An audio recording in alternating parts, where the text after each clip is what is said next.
Dans cette enfer minute, nous allons voir la textualité avec un arbre. Oui, une femme écotextuelle se dit amoureuse d'un chêne. Bon. Si vous craquez pour un arbre dans les bois, est-ce qu'il fait du bruit? Moi, je me demande, est-ce que c'est raciste de choisir un chêne plutôt qu'un saule pleureur? Quelle serait la différence? Une éco-textuelle autoproclamée a poussé l'amour de la nature à l'extrême, après s'être entichée d'un chêne qui, selon elle, l'a rempli d'énergie érotique. Bref. Il y avait un érotisme avec quelque chose de si grand et de si vieux qui me retenait. Quoi? Pardon, attendez, je relis la phrase. Il y avait un érotisme avec quelque chose de si grand et de si vieux qui me retenait. Mais c'est dégueulasse, a déclaré Sonia Semyonova, 45 ans, à SWNS, à propos de son fétichisme de la forêt. Elle est une écotextuelle autoproclamée, définie par Here Come the Écotextual comme une personne qui trouve la nature romantique, sensuelle et textile et imagine souvent la terre comme son amante. Le guide d'auto-intimité et éducateur textuel somatique en formation a commencé à se languir des plantes après avoir déménagé sur l'île de Vancouver en Colombie-Britannique à l'hiver 2020. Donc c'est une guide d'auto-intimité et d'éducateur textuel somatique en formation. D'accord. Semyonova, qui se spécialise également dans le récit d'histoires érotiques, a déclaré qu'elle avait posé les yeux sur un chêne géant lors de ses promenades quotidiennes dans la nature pendant le confinement. J'ai parcouru le sentier près de l'arbre 5 jours par semaine pendant tout l'hiver, a expliqué l'amoureux de la nature. J'ai remarqué un lien avec l'arbre, je m'en tirais contre cela. Il y a des similitudes avec le texte et les gens et l'érotisme que des écotextuels ressentent avec la nature, mais ce ne sont pas les mêmes, a déclaré Semyonova, Sonia, machin. La connexion de la naturaliste a continué à se renforcer comme un morceau de chêne jusqu'à l'été 2021. Alors bon, le truc était en français de base, mais je crois qu'il a été traduit de l'anglais, lorsqu'elle a commencé à développer des sentiments érotiques pour ce puissant bois dur. Pardon. Du coup, écrivant ses envies romantiques, Semyonova a déclaré qu'elle aimait le sentiment d'être minuscule et soutenue par quelque chose d'aussi solide et le sentiment de ne pas pouvoir tomber. Se lancer dans l'amour avec d'autres formes de vie peut sembler étrange. Mais le défenseur des arbres dit qu'être... Mais...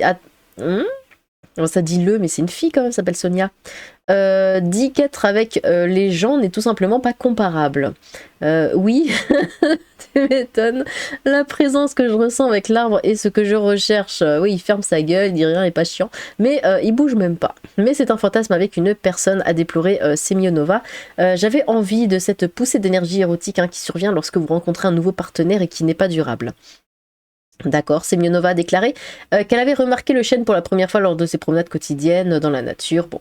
Semyonova précise qu'elle n'a pas physiquement de relation textuelle avec l'arbre, ce qui serait quand même très étrange, mais que l'expérience de la rotation des arbres est plutôt dans son esprit. Quoi? Une grande idée fausse est que l'écotextualité signifie le texte entre les gens et la nature. C'est une manière différente d'explorer l'érotisme, a expliqué le fétichiste de la forêt. Regarder les changements des saisons est pour moi un acte érotique. Non mais... les gens. Vous sortez de la mort en hiver, puis tout reprend vie au printemps et les amis, d'accord? Ces envies salaces de plantes, quoi? Ces envies salaces de plantes, du coup, peuvent ressembler à une perversion. Il y avait un érotisme avec quelque chose de si grand, de si vieux. Ah oui, c'est la fameuse phrase. Cependant, l'extrémiste, oui, c'est bien le mot, affirme que l'écotextualité est déjà présente chez beaucoup de gens. Oh, dites-moi, êtes-vous écotextuel? C'est l'article qui le dit. Est-ce que vous êtes déjà tombé amoureux d'un arbre, d'une rivière, d'un caillou? Dites-le, n'hésitez pas, n'ayez pas honte. Donc est déjà présente chez beaucoup de gens et qu'entrer en contact avec nos racines pourrait, dans tous les sens du terme du coup, pourrait résoudre de nombreux problèmes climatiques. Ah, d'accord. Si vous deviez sortir avec un arbre, quel genre d'arbre aimeriez-vous? Alors personnellement, je crois que mon arbre préféré, c'est quand même le saule pleureur. J'aime beaucoup cet arbre. Déjà quand j'étais petite, je l'aimais beaucoup. Donc ouais, j'aimais bien, vous savez, m'accrocher là aux feuilles qui tombent comme ça. Bon, j'étais petite, je pesais 10 kilos, ça allait. Et maintenant, peut-être que je casserais tout. Mais en tout cas, c'est ce que j'aimais bien dans cet arbre. Et puis je le trouve très beau, toujours au bord des rivières, tout ça. Enfin, au bord de l'eau, à tomber comme ça dans l'eau. Enfin bon, je le trouve très beau. Si je devais me marier avec un arbre, je pense que ce serait celui-ci.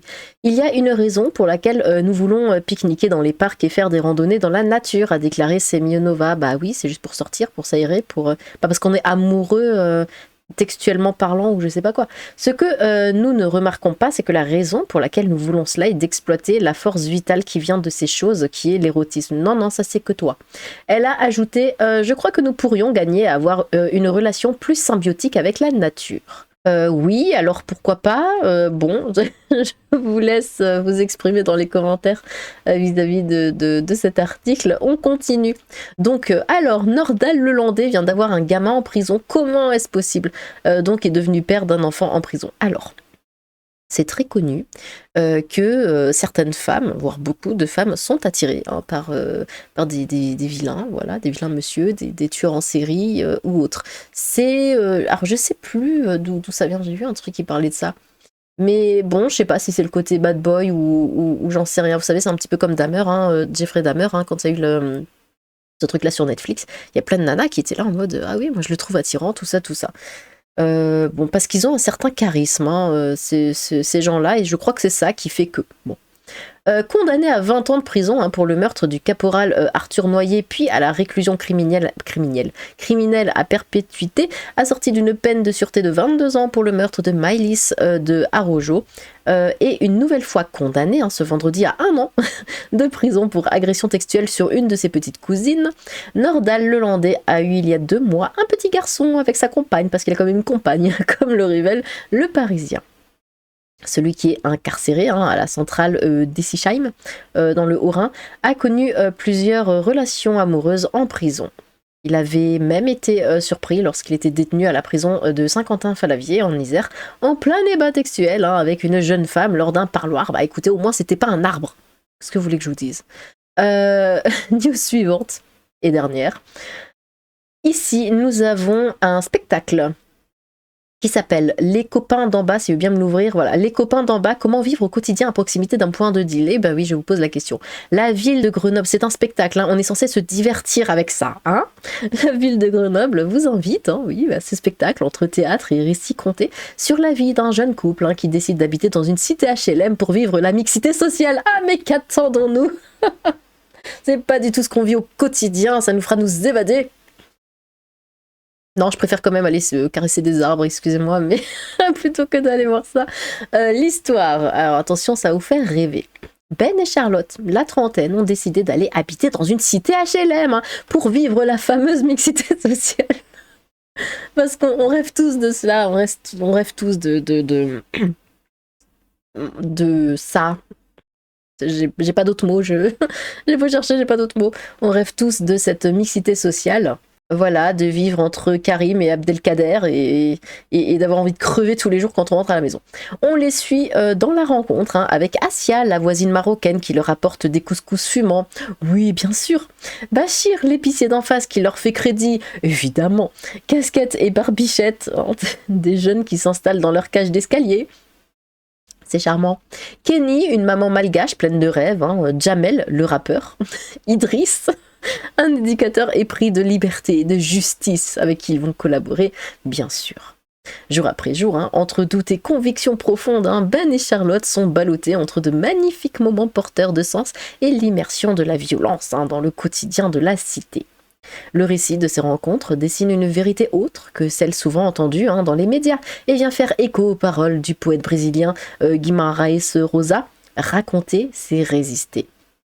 Donc nous avons Christian Bobin qui dit « J'ai lu ce texte sur les gens dans l'entrée de l'immeuble et j'ai beaucoup aimé. Hein. On dirait que parfois, et peut-être souvent, les tigres ne sont que des agneaux qu'on a maltraités, méprisés. Oh mon Dieu, oh les pauvres petits choupinous. Hein. Oh là là là là, mais qu'est-ce qu'ils inventent encore, oh mon Dieu. On le sait tous que c'est de la merde ce qu'ils racontent, mais bon, on veut toujours les faire passer de toute façon pour des victimes hein, de la société, tout ça, tout ça. Ils essayent toujours, ils ne se lassent pas. Bon, eh bien, dites-moi ce que vous avez pensé de ces articles. Quel était votre préféré? Personnellement, c'est quand même l'arbre. Hein. Ouais, l'écotextualité. J'ai vraiment envie d'entendre votre avis hein, sur la question. Et vraiment, hein, dites-moi quel arbre Avec quel arbre vous préféreriez pardon, avoir une relation écotextuelle du coup. Eh bien n'hésitez pas à vous exprimer dans les commentaires, j'ai très hâte de vous lire. Sur ce, tchou!